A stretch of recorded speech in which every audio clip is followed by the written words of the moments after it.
نحمدہ و نصلی علی رسولہ الکریم۔ گجرانوالہ سے ہمارے پاس سوال آیا کہ کیا ہم اس طرح لکھ سکتے ہیں، بول سکتے ہیں حضرت ابوبکر صدیق علیہ السلام، حضرت عمر علیہ السلام، حضرت علی علیہ السلام؟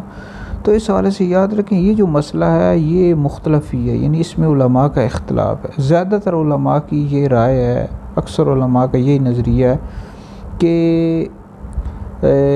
یہ جو علیہ السلام ہے یہ فرشتوں اور انبیاء علیہ السلام کے ساتھ خاص ہے۔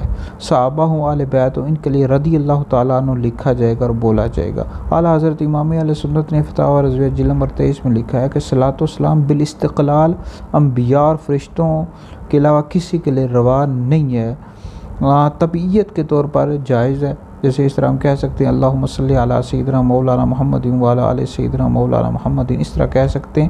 مستقل طور پر یہ فرشتوں اور انبیاء علیہ السلام کے ساتھ خاص ہے۔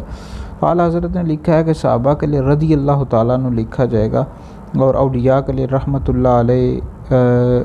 اللہ علیہم۔ اولیاء کے لیے، علماء کے لیے رضی اللہ تعالیٰ عنہ بھی لکھ سکتے ہیں، کوئی حرج نہیں ہے۔ تو اور بھی ہمارے اکابر علماء نے یہ لکھا ہے کہ صحابہ ہوں، اہل بیت ہوں، ان کے لیے رضی اللہ تعالیٰ عنہ لکھا جائے گا اور بولا جائے گا۔ علیہ السلام یہ فرشتوں اور انبیاء علیہ السلام کے ساتھ خاص ہے۔ بہرحال یہ ویڈیو سن کر آگے بھی شیئر کریں، یہ آپ کے لیے بہت بڑا صدقہ جاریہ ہے۔